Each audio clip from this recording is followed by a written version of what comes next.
Lewis, and welcome back to my channel, E.D. Lewis Reviews, and I'm back with another wrap-up video. I hope everybody had a great July, a great reading month, and I hope everybody had a good, first half of summer. We're in the second half of summer now, and so things are going to be dwindling down. Spooky season is already basically blooming, and has been blooming for a bit, and so let's take a look at what I read. I read a little bit more than planned. I was shooting for 6 reads. There was one of them I didn't think I was going to get finished, then I did, so I had to find a last-minute read for the last day of July, and I did. Some of these I'm going to do reviews on. Some of these I've already done reviews on, and they've either gone up already, or they're coming up in this month, or I'm not going to do a review at all, so I'll talk a little bit more about those ones more in depth right now. Now, the first 2 books, I actually had started them in June, but I finished them in early July, so as always, I always include, if I finish it in the month, I include it as part of the wrap-up.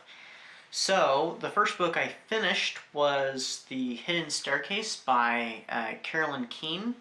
It is the second Nancy Drew book, my first Nancy Drew book, and I have a review coming up soon about that book, and I enjoyed it quite a bit. You'll get a much more in depth with that one, but it was definitely something a little different for me, and it was spooky. It had to do with a potential haunting, this old mansion, twin mansions, potential ghosts, and other stuff going on, so do check that one out. Next up, my review's already out on this one, and it is Mina and the Undead by Amy McCaw. Fantastic book, one of my favorite reads of the month. Of the month. Favorite books to read this year. So definitely check out that review. And also next month, now less than a month away, Mina and the Slayers, the sequel, is coming out, so do check that out. It comes out on September 1st, and it's going to be awesome. Alright, next up, I listened to an audiobook, and this is Batman, the novelization of the 1989 film with Michael Keaton, Jack Nicholson, and Jack Palance, and can't think of her name, Kim Basinger. I could not think of her name. That's why I skipped her and said Jack Palance, because I couldn't think of what her name was. And it was by Craig Shaw Gardner. Now, I listened to it on here on YouTube, but you can get it on Audible. From what I understand, according to Superhero Stuff You Should Know, which if you're interested in superhero stuff like Batman and Superman, stuff like that, do check out their channel. They were doing a video on the book and also on the audiobook, and how there's like 3 different versions of this book. There's the original hardcover edition, which has some art in it and it has some different scenes and a completely different ending. Then there's the paperback, which actually I used to have the paperback a long time ago, but I didn't read it and I ended up getting rid of it. And it goes a little bit differently, and it's formatted differently, and there are some alternate scenes. And then there's the audiobook, which is what I listen to, and it is read by the legendary Roddy McDowall. He was an absolute fantastic actor, great performer, and he reads it, but a lot of his characters in it, he basically just reads as his normal voice, but the Joker, he kind of plays the Joker in it. And he does a really interesting job. It was very fun to listen to, so I very much enjoyed it. And I guess it has a completely different ending than the other 2 versions of the book. And it also includes, I guess, scenes that are not in the book that are exclusive to the movie, even. It's not a fantastic one. I think I gave it like 3 stars, but it was entertaining, mostly because Roddy McDowall. So, I mean, he did a great job, so. Next up, I had stumbled upon a copy of Batman Returns, the sequel to Batman, so a copy of the novelization, and so I had to jump on that, so I went ahead and read that. It was kind of a great Christmas in July read, and It was also by Craig Shaw Gardner. And ironically enough, besides the Christmas in July thing, just a matter of like a few days ago or so, it was actually the 30th anniversary of Batman Returns, and so I thought that was really cool. And also, Superhero Stuff You Should Know did some videos on it, like right after I had watched it, right after I had read it. I didn't rewatch the movie though, I should have. But yeah, it was a pretty good adaptation. I liked it better than the audio for the first Batman novelization. I actually liked it in some ways better than the movie, and I'm not actually a big fan of Batman Returns. I mean, I like dark, and especially dark when it has to do with superheroes, because I'm not so much for the lighthearted, except for in a few cases. But I'm not a big fan of this. I mean, there are some choices that were made for the film that are much better than what was done in the book, and I assume the script. Especially Batman having a lot of dialogue, I think was a good thing that they went in the other direction and made him, you know, very stoic, because Batman just seems to be better as stoic in my opinion. But anyway, unless it's animated form, then, you know, he doesn't have to be quite as stoic.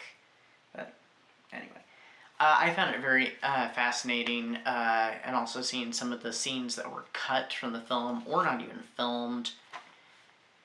But yeah, it was amusing. It was kind of festive in a way, and it was interesting. I think I might have given it like 4 stars. I don't remember for sure, but anyway.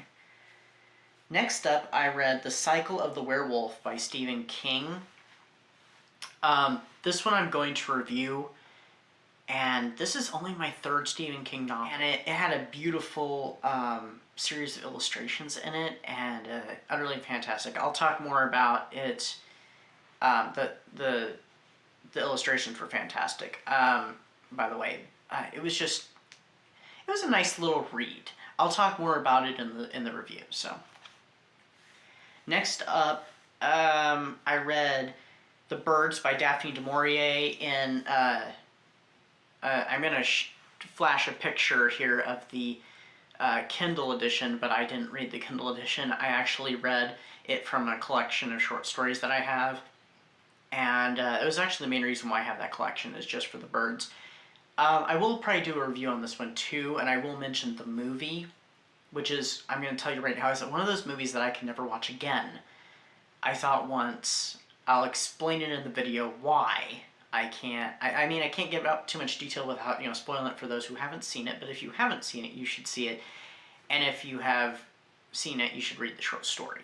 But I enjoyed the short story, and I have some thoughts about it, but yeah, Daphne du Maurier did it again. I mean, she did it several times over, but that's only my 4th work of hers that I've read, so. Now, this next one is the book that I didn't think I was going to finish. I was really planning on finishing it, and I was like, oh, I'm not going to get it done in time. I'm not going to get it done. And I finished it on the 30th, actually, and I posted a review of it, my Goodreads review, on Instagram, but it's going to be part of my Dracula series, and that's I, Dracula by D.S. Crow. There's definitely some things to say about this one, and I'm going to say right now, if you are a fan of Dracula, definitely check out this book. It is a historical fiction, it's gothic, there's a little bit of fantasy to it, and it's just an interesting read. Let me say, it's interesting and kind of deep. Not in the traditional deep way. Deep in exploration of a character. I'm sure there's a word or a phrase for this better than what I come up with, but that's what I got. And finally, I had to try and find myself something to read since I want to make it like an even 8. It's just a thing with me. I wanted to do 6, but it didn't work out that way. But I'm glad it turned out the way it did. I finally read, and I may have reread this. This may have been a reread because I may have read it before, is what I mean. And that's Ligea by H.P. Lovecraft. Again, I'm shooting up here a cover for the story. I read it in a collection that I have, and it was interesting. like I said, I may have read it before, but I just don't remember for sure. So maybe I'll do a review on it, maybe I won't. I'm not sure, but it was interesting. Obsession, love, there's some very romantic moments written about it in his prose. And there's a little bit of obsession with this one. So that's all I'm going to say for now. I may do a review on it, I may not, I'm not sure, we'll see. But those are the 8 things that I read for the month of July. Anyway, I hope everybody's enjoying their summer, and I hope everybody's getting excited for spooky season, and stay safe, and stay spooky, and I'll see you next time. Bye-bye.